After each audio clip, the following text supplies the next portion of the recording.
Hey guys, good afternoon, and I'm hoping that this is not going to be as difficult because I'm sure that everybody had a sumptuous lunch just some time back. But we will try to keep this very crisp and short, and we will try to also discuss, I think, Martech landscape, what we need today, what are the challenges, and luckily we have a very nice panel today, which is from, let's say, different industries. So you're not just going to hear, let's say, from one industry experts, but we have fintech, we have e-commerce, and we have also B2B. So I welcome first of all the panelists, and I hope you guys are doing well. Why don't we start with just an icebreaker, and this would be, what is the Martech trend that you see in 2024? And Arpit, why don't you start? Sure. So I've been in the Martech around since I would say 5-6 years, and it has evolved a lot during this tenure. And we see a lot of things which we used to do manually, and there's so much automation right now. And the data which we used to struggle, it's available at the fingertips. But from here, what I believe is seeing more and more intelligence and action-driven platforms which will be evolving during this entire marketing stack. So I see actually two fundamental things very differently happening with Martech in the scene. First and foremost, I think, is the fact that marketing as a function is able to shift the needle from cost to revenue, thankfully. That's one part. I think it was long pending due.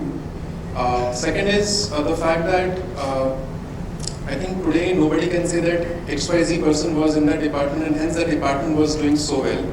I think because of Martech, the function itself is becoming very people agnostic. I think it's far more system and process driven. So I think these are the two things that I see clearly shaping up big time as we go ahead. Thank you. I quite agree. Coming from an industry which is hyper cluttered at this moment, which is the FSI, and I've been here for the last almost 15 years. And you see a lot of companies and multi-products with multi-product suite catering to a spectrum of clients. We're all struggling to find our strength. Where are we going to market? And I think that's where we feel that Martech tools come to our rescue, because one of the things that we need to do is optimization and cost efficiency. We are floating in terms of a high savings rate in the industry, but they are dipping continuously, which means that we need to find our strengths. We need to find those cohorts which are reacting to those strengths, and hence it becomes imperative that the trend on optimization, cost reductions is what is key to the marketing department. And so looking forward to the discussion here even more on this. So I think for me, this year and in the coming few years, we are going to see mass adoption of marketing tools, right? With Google bringing in, and especially with AI coming into pretty much every tool, I think there is going to be democratization happening, wherein a media runner will also be able to create communication very quickly just to test out for a small audience. Creative professionals, I think, I can speak for my fraternity, I think now is the time when everybody is realizing that tools are important. I think we used to shun them for the longest time, saying it's artificial, it's not human, it's whatever. But I think you will see more and more, not just creative professionals, but across the industry, more and more people using different variety of marketing tools. So Martech is one of the key tech areas that comes under my purview, right? And digitization is something which has been the buzzword for last 5 years. I mean, starting with government initiatives to COVID driving us to an era where without digitalization, I mean, no industry has every industry has transformed itself, and obviously insurance, from where I come in, is also left untouched. Now, specifically speaking of Martech, I think we're focusing more on data-driven decisions, which will help us drive special marketing campaigns, further data-driven decisions, for studying the customer behavior and having personalized customer experiences. I think these are two areas which, as an organization, we are focusing on. So basically, I comes from the product standpoint, and I am the solution provider to all brands and marketers over there. So for me, the trend basically which I foresee in the 2024 will be the usage of hyper personalized messaging. So what I mean with that is right now majority of people or brands right now uses the personalization where the generic or basic personalization happens. But now the introduction of so many new channels which have been introduced in the market, each customer is having their own preference of getting the right communication, and brands needs to basically figure it out that which is the right channel for them to reach out to their audiences, and at the same time at what frequency, at what message, at what time when the user wants to hear it out. So that's how the hyper personalization comes into picture, and I feel that that will be the key in 2024 for Martech.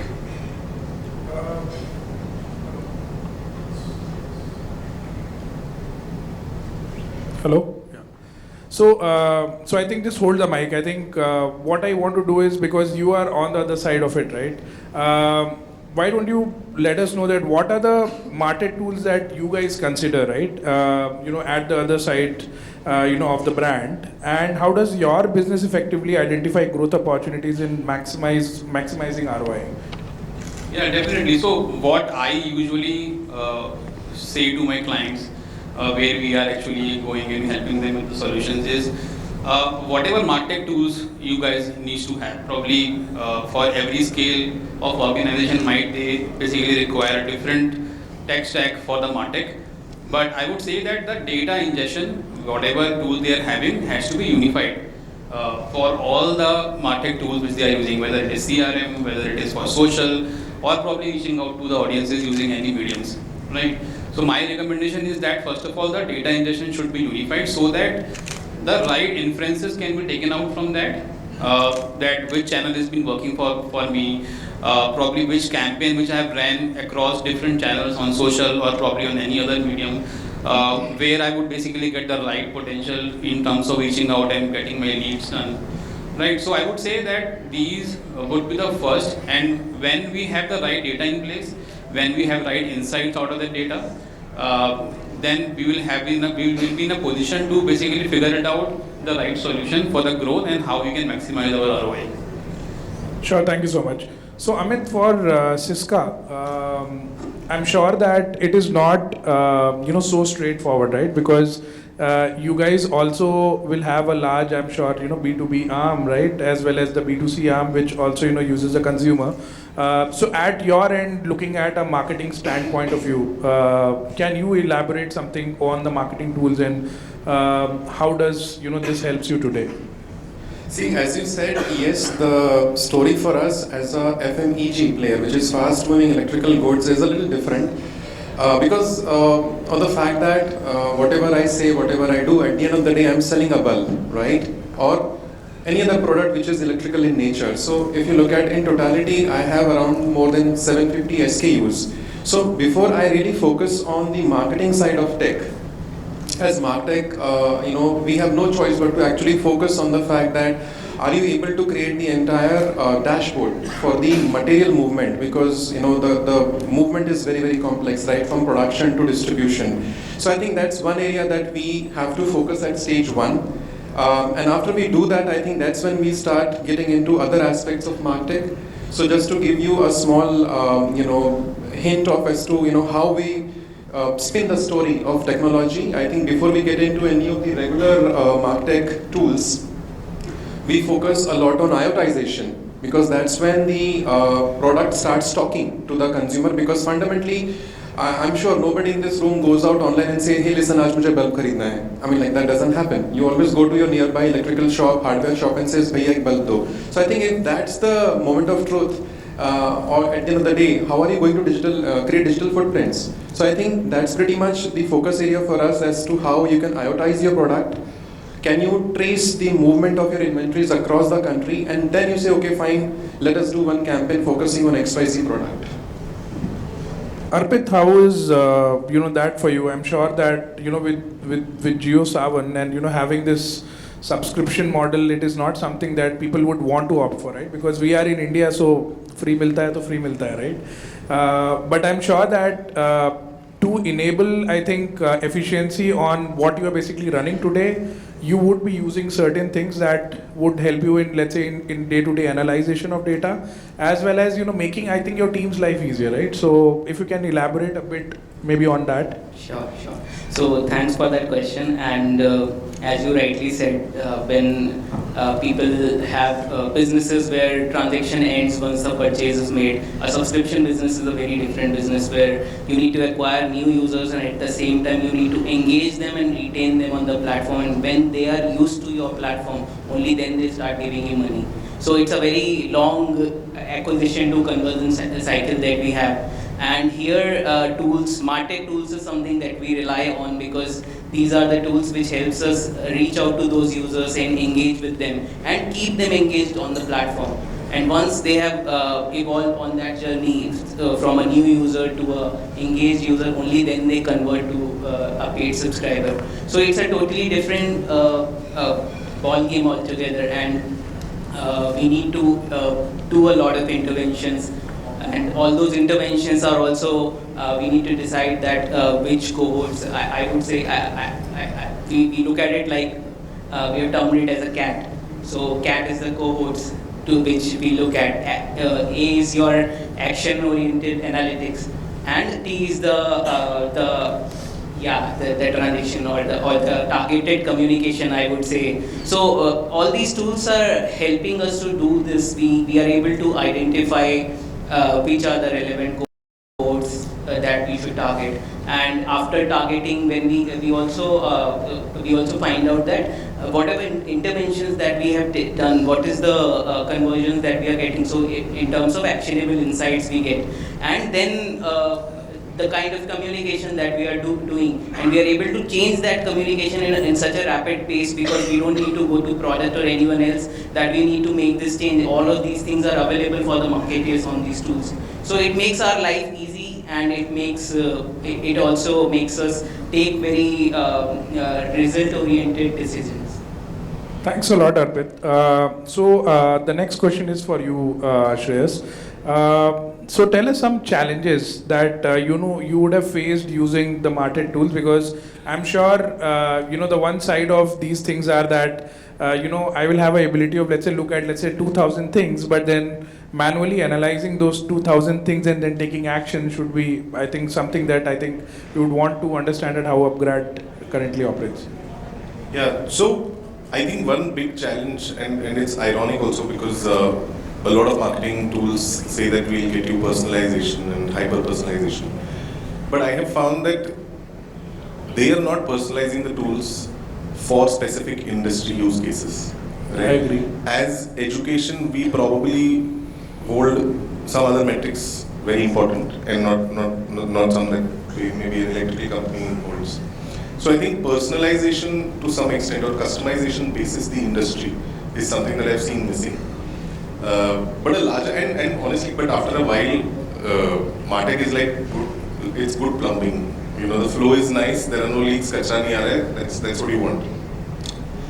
But on a people side, I think what I have seen is that while there is enough and more supply, I mean, I'm sure we cannot even count the number of companies that are offering all of these services. So while the supply is great, I don't think we've even scratched the demand.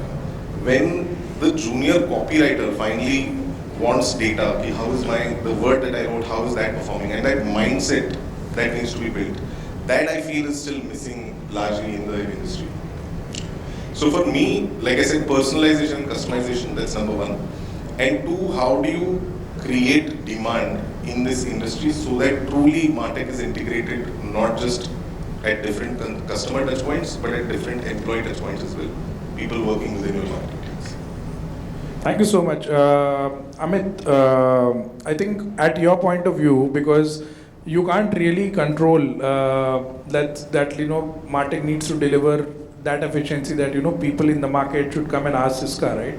But I think at the same time, I think controlling the tools basis what you need, what you do today. I mean, how does it look like that, let's say I'm integrating a tool which is about, let's say, a branding, or let's say if it's about, let's say, a journey, the customer at a B2C level, or maybe it's about an information that I'm going to basically put in terms of delivery, or let's say on inventory.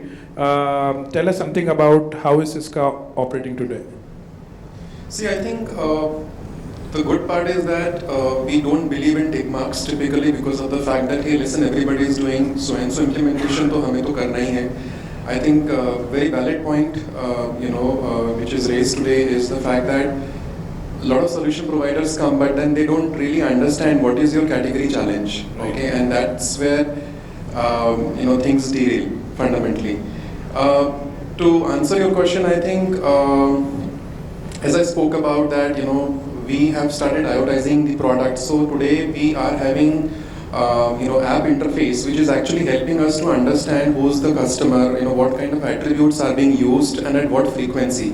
So these are some of those very basic inputs with which we are actually able to create a larger narrative for not only the very customer but also a lot of those targeted cohorts. Okay, that's number one. Number two, we are able to also stretch that entire process a bit towards non-LED category as well. So understand that as a brand today, I am not only selling LED products, but I'm also into a lot of other categories, like example, your grooming, mobile accessories, smart home products, and these products are far more digital compared to the regular LED category, right?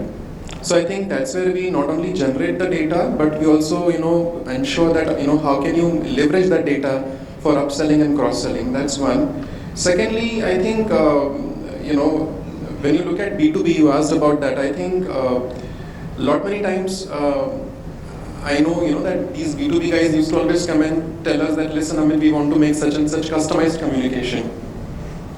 And trust me, that's not very difficult. But again, marketing वालों से ही काम कराना है, because the problem that I've seen in an organization, broadly, is the fact that the moment there is a word technology, marketing is assumed to take the responsibility, more than anybody else. I don't know. Somehow it happens. So, even in the case of B2B, when they were asking as to how can we create a specific pitch, I said, okay, fine, don't always have to come to me. So we started using your digital asset management, wherein, with the controlled creds, they are able to create whatever they were looking at with a light speed. So I think these are those very basic things which we have implemented and we see that result coming in. Thank you so much. Shubhi, next question is for you. So you are from BFSI, and I'm glad that we also have BFSI in our group to give that, I think, layer of information. So how does the analytics in Martech contribute to informed decision making and improve marketing strategy? Like specifically in BFSI, I think it's all data, it's all numbers, and we would be happy to hear some case studies that you can maybe share with us, that how are these technologies helping you today? I think one of the things that I'll say is Martech is important, and it's the year of Olympics, so I will say the time to market, the speed, and also the brand relevance will of course generate the salience that you need in the marketplace. From a BFSI industry point of view, I think campaign management using retail analytics and Martech tools has been a very historical way of doing things. Very recently, we are moving from transactions which create transactional journeys, which create transactional loyalty, to possibly trying to understand the cohort in terms of behavior also.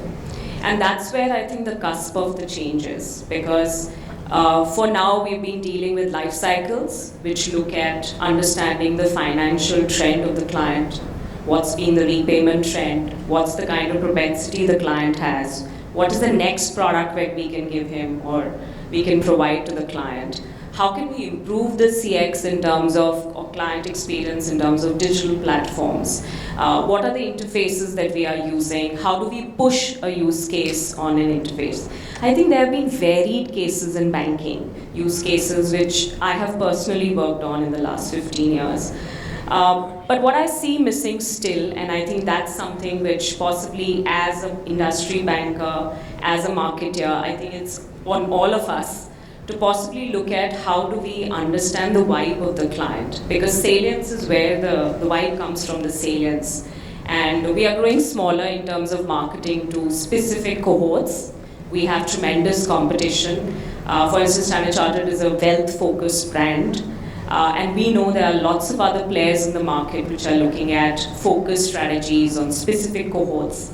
And I think that's the need of the hour from a Martech company, from a Martech tool provider, that how do you add that touch of client behavior along with transactional loyalty so that it gives you a retention in the longer run.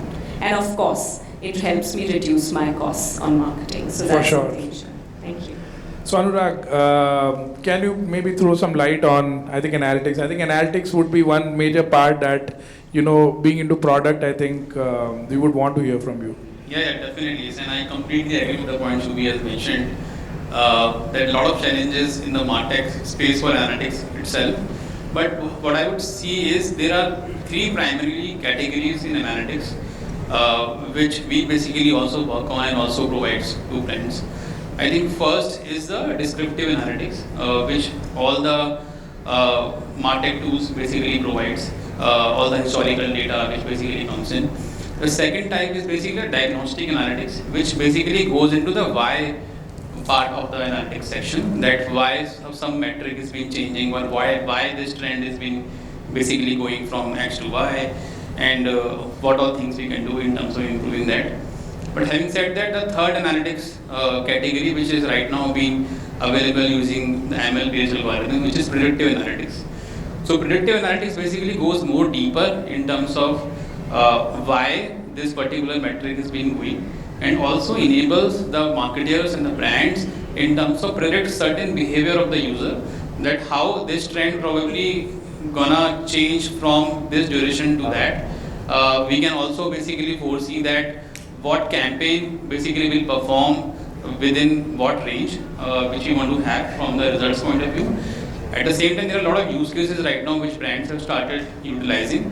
For example, there is one campaign which some brand needs to run. They can basically, if they are having a right data set in their platform itself, so they can probably foresight that which day in a week or probably which time in a day my campaign will perform better, what kind of metrics which I can expect, and so that they can basically plan their lead funnel from that, at the same time what results they can basically capitalize. So I would say that the introduction of ML algorithms, still market is basically evolving. The tools have right now adopting in terms of how analytics can improve further from here. And having said that, the core again remains the same, that the performance and the cost, that how they can, or the brands basically can save both on both fronts. Got it. Thank you so much. Arpit, with millions of users and, or I would say subscribers, right, rather, how difficult it is to analyze the data today? Yeah, so we have both users and subscribers. Yeah, we wish all of our users. That's why I said subscribe. subscribers. So when we talk about analytics, for a brand like us, analytics is something which is our bread and butter. We start our day seeing the numbers, and we end our day taking decisions on those numbers and see how the results have been. So what analytics helps us as a business is provide us all those important insights which helps us in doing experimentation. So as a marketer, as a business person, as a lead of a domain, I don't know what price is right for a customer. Is it 49? Is it 29? Is it 19? Experiments helps us in taking those decisions, and with the help of tools like this, we are able to segment, and we are able to take those price points, or I would say experiments, very quickly to these users, and then we get those insights from the analytics that yes, this much percentage of cases responding in this way, and it helps us in taking such decisions. So that is one part of it, and as he rightly said that there are a lot more AI-based things which are coming in analytics. So we have used tools like RFM. Currently we are working on a tool which is likelihood to subscribe, where based on multiple parameters we are trying to predict that which user is going to be a subscriber, which user is going to be churned out, which subscriber is going to be churning from the system. So all these things are we are able to do with the help of the analytics capabilities of such tools. Thank you. Just remembered one such used case when I was at Flipkart, and we had created, actually at that point of time, we were not using any predictive AI Martech tools, but this is nothing but a micro event, which is let's say somebody who has come on the site, browsed 5 times, browsed your category, which is also an acquisition category, and you fire an event, let's say from an MMP, right?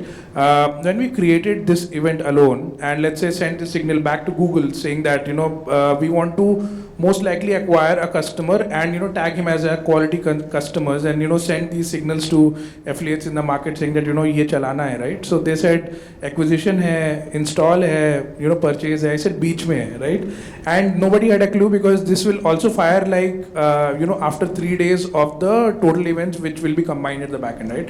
Now today I think while we talk about analytics, I think world is moving where we can actually predict, like he clearly said, what user do you want and what's good for your platform. So I think let's move on to next very interesting question, which is build versus buy, one of maybe my favorites of all time. And when I remember when I had to change one of the MMPs and SDK for a company like a Flipkart, where just getting GIDs for last maybe 9 years is a nightmare, and I don't know how to get it. But I would leave that to a panel to discuss, and I would start with Shubhi. Can you let us know your views on build versus buy? Because I think BFSI would have the similar challenges when it comes to change karna hai ki nahi change karna hai, right? Yeah, I think multifold. That's why I put my points down, because I thought it's not possible for me to memorize them. Agreed. I think, like I told you, being in banking for the last 15 years, I think for us, propensity modeling has always been a bedrock of how we're going to market and how we're going to have life cycle campaigns. But now, of course, we are moving towards content management. We are looking at workflow movements in marketing, so that we can become more cost effective, we can become more efficient, and to market increases. So I think from a basics point of view, if you were to just look at how are we going to decide on something like that, basis speed, scale and insights. And of course, there's always a question of whether it's in-source versus outsource. And then it falls on what kind of an organization you are. If you're a global franchise, then I think it is always the story of how is it going to be managed, whether it's going to be managed offshore, it's going to be managed onshore. And also, one of the last things which I will say, and I agree with most of the panelists here, is the use cases. I think listing down the exhaustive use cases across not just your own banking domain or marketing domain, but across the franchise. So for me at Standard Chartered, I think it was more of a task, because we have to list out use cases across countries. We are a banking industry, heavily regulated, which means our use cases across geographies vary. And if you're implementing a bank-wide tool, which means that you have to do, so our evaluation goes on to months and years, because we're trying to achieve a more sensible set of use cases. And of course, I think the 3 parameters definitely, which is the holy grail of any kind of tool setup, is the cost of license, the cost of setup, and the cost of usage, because you have varied users and those variable users are going to change. So I think these become very important philosophies to discuss. Definitely, one of the things I've thought in build versus buy is that it's always hybrid. Most of the cases that I have worked on have been hybrid, where we've looked at setup use cases, and of course we've said this is the uniqueness of our industry and this is what we need to establish more. But of course we can't achieve blue sky, so we need to know what is in the short term that we want to achieve, and that's how we possibly look at evaluating it. So those are my views. Sure, thank you so much. Shanti, if you can give your views on, because I think for you are on that side of the world, right? So I think the audience would like to know that how do you manage this? So it's $1 million question at the first place, and I don't think there's ever a correct answer to that. right? And build versus buy, I think as an organization, we focus on certain key parameters before you arrive at the decision. So first is whether this is your core business, okay? Second, do you really want to create a differentiation, maybe customer experience, operational experience, right? So is this use case related to that, right? Third, the most important thing is, the time to market, right? What is the time frame that you have to execute this project? Normally, off-the-shelf, available, products, they are reasonably easy to implement, right? But if you start something in-house, then there are a lot of parameters which you need to evaluate before you take the decision that, you're going the build option. The next is the availability of key resources, talent, right? Because if you decide to do something in-house, it's very important that you have the necessary resources, not only from an IT perspective, but the other piece, the other functional stakeholders, whether there is necessary key know-how, knowledge to draft in those key requirements for you so that you're able to build it, right? So these are some of the key important parameters we take into account before we actually take that decision, whether you build this or whether you buy it. So recently, though it may not be a Martech solution, but we had this key decision to make that we are actually in the process of implementing a claims management solution right now, whether to build or whether to buy. Now, if you really ask me, claims management system as such, it's a transaction processing system. It's a core system, right? Now, are you really going to have a differentiation by building it in-house? The answer is no, because the process of claims management is going to remain same wherever, whichever company you implement. But what's going to be different is the customer experience. Now, that's not going to arise out of a claims management system, right? So at the end of the day, it was decided that, we'll buy a product, right? So we will not build in-house. But any journey, any customer journey which you're planning to build around the claims management system could be something which you could build it yourself, because that's something where you're going to create a differentiation for your customer. So I was just reading an article the other day, and nothing to. So it says that homegrown Martech is just like a homegrown pizza. Right? So if you want to make a pizza at home, definitely you can do it, right? But then you need all those, you need the skill set, you need all the tools, you need many other things, so that you make a pizza as delicious as that you get in, maybe in a Domino's outlet or so. But if you are a chef yourself, okay, with all the necessary tools, you can also decide to maybe, build it, right? So important to analyze these aspects, okay, and as an organization, evaluate your capability matrix. As Shubhi said, the use case. Obviously, you will build your. You will obviously build your website. You will build your customer journeys, right? But certain key systems like your core policy admin system, maybe a communication engine. You will not want to build it yourself. You will buy a communication engine, and then you'll customize the content around it. Correct? So I think the focus will have to be around that. So got it. I think the gist was, do you know how to make a pizza dough? And I'm sure we don't know it. And in most of the cases, because you may get the ingredients, but you may not get the dough right. So pizza is going to taste as horrible, and you may want to then order Domino's. So Arpit, yeah, I think the same question, but how does it look like for you? So I'll give you. So we were talking about use cases, and when I say, for a tool, a Martech tool, such a huge investment, we also need to see the lens from which we are looking at. And I'll give you an example of two brands where I was involved somewhere in evaluating these tools. So I was with Hindustan Times, and there we were using a tool. I'll not name the tool, but the problem we were facing was the delivery rates. We were not getting the delivery rates that we were expecting.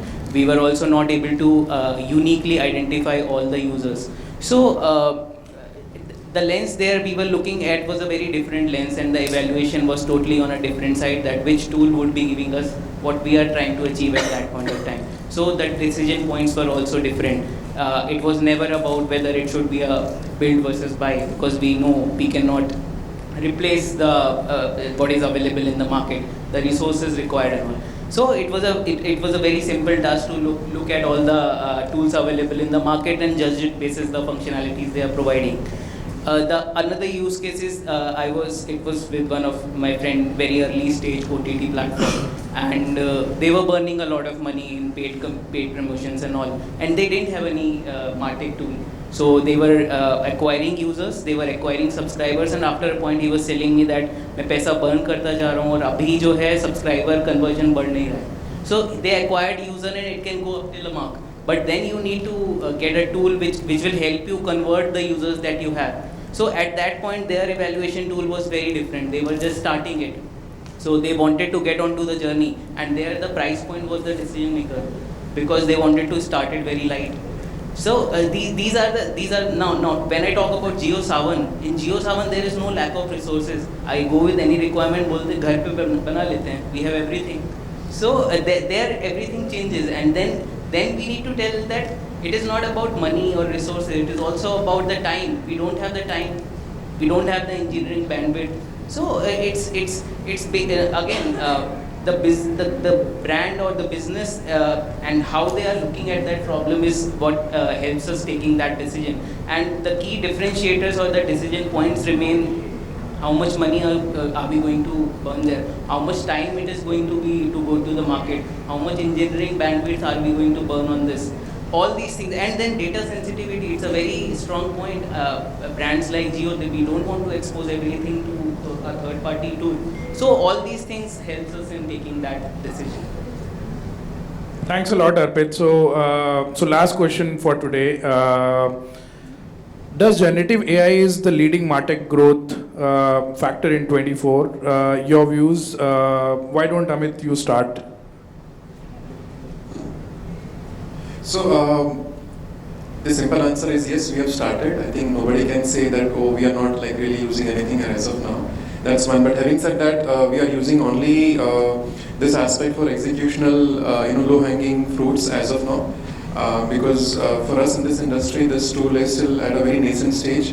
Just to give an example, I spoke about these smart products which are IoTized, and technically if you look at like even a bulb as a product, it gives you around 16 million colors technically. So even if you're not using 16 million, even if you're using 16 colors, so that is a data point, who is using what kind of features at what point in time.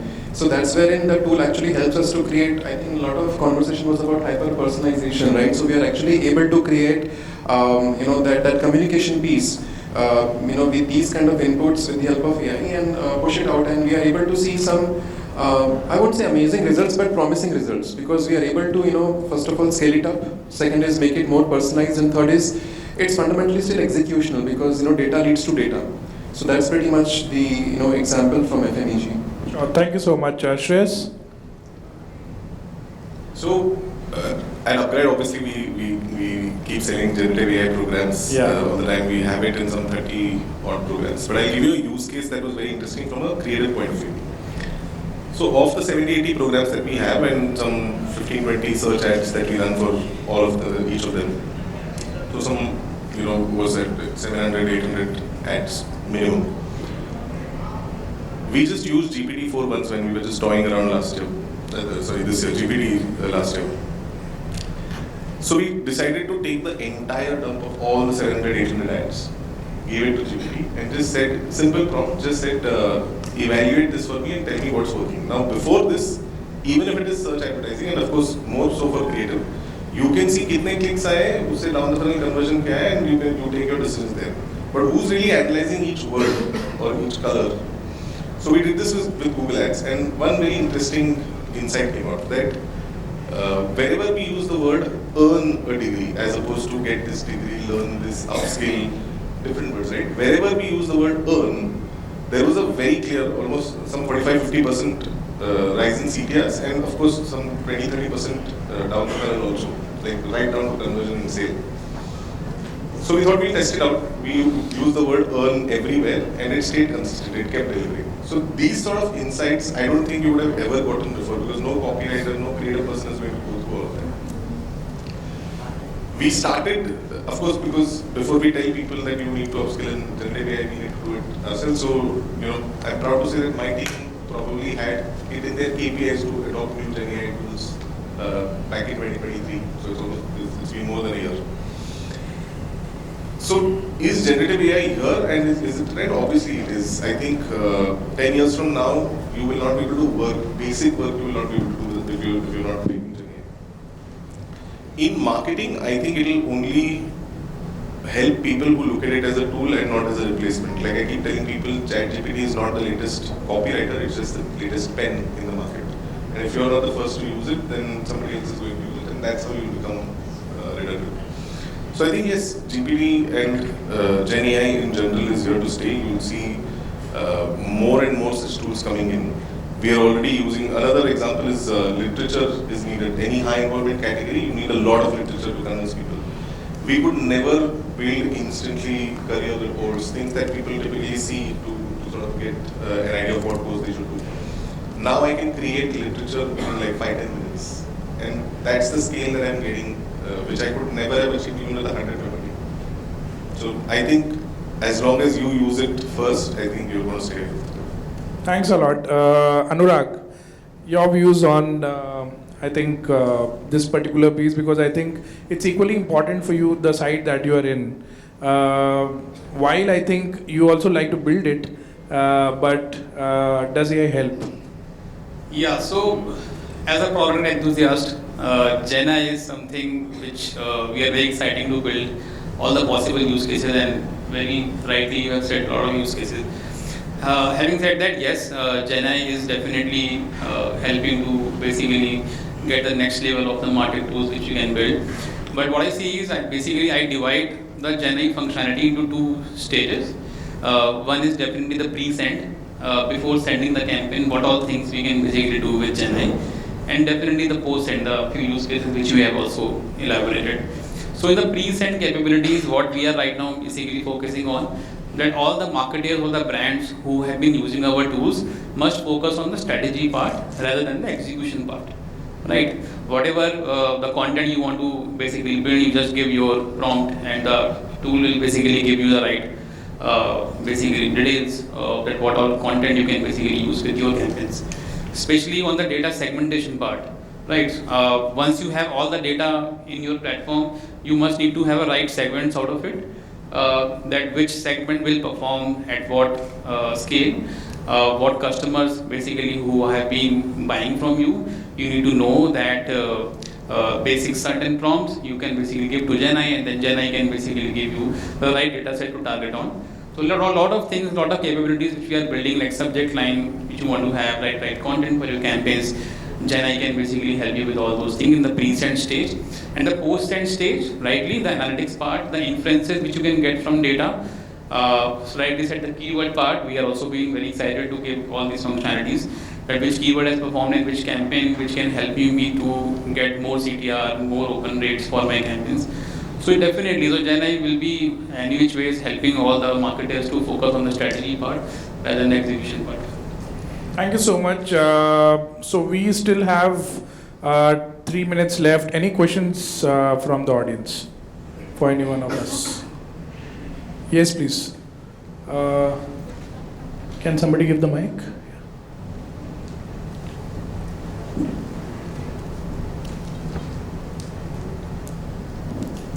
So my question is around Gen AI again.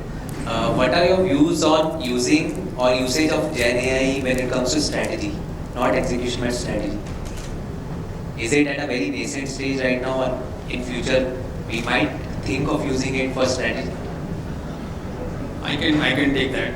So on the strategy part, basically what we have been thinking of building is that, let's suppose you have some automation going on. If you have created a flow where you have basically created some journey for 1 day, 2 day, 3 day. From strategy point of view, what we are trying to build from Gen AI is that basis the responses of each and every customer touch points, regardless of any channel, what we have been trying to achieve is that recommending a best strategy of the workflow, and also building a workflow through Gen AI prompts, that what journey or what communication will help in terms of reaching certain criteria or certain KPIs from the workflow standpoint. That is one. On the campaign orchestration part also, at the pre-send stage itself, what I was telling, that if some KPI needs to meet, we can basically ask Chennai that this is the criteria which I've been aiming for, suggest me the data point which I need to target, also suggest me the content which I need to send, and what all results basically which I can get from that. So predictive analytics again comes into this picture. So basically a lot of exciting use cases on the strategy side also which we can build from the market. Arpit? Yeah, I'll add on to that, and very on a lighter side.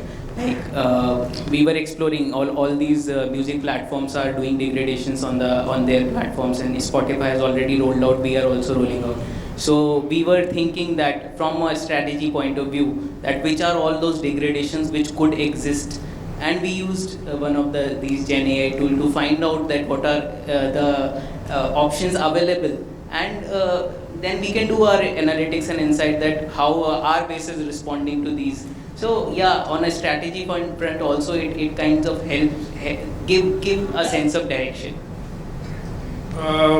We are already 0 minutes over time, but I'll just close this closely for you. So see, as for me, right, I think because it's AI, right, it needs to learn. So if you're looking at from a day zero that if Gen AI is going to help me, it may help you maybe 30%, but it would need its own time to maybe learn and give you a strategy direction over a period of time, because that's how it's built, and it would need inputs from you as well. So if that answers your question, but we don't have time for any more questions. Thank you so much, panel. It was a pleasure to have you all here. And looks like that we have a full packed house. So thank you so much for being our audience. We look forward for you on the floor. If any questions, please reach out to the panelists. Thank you.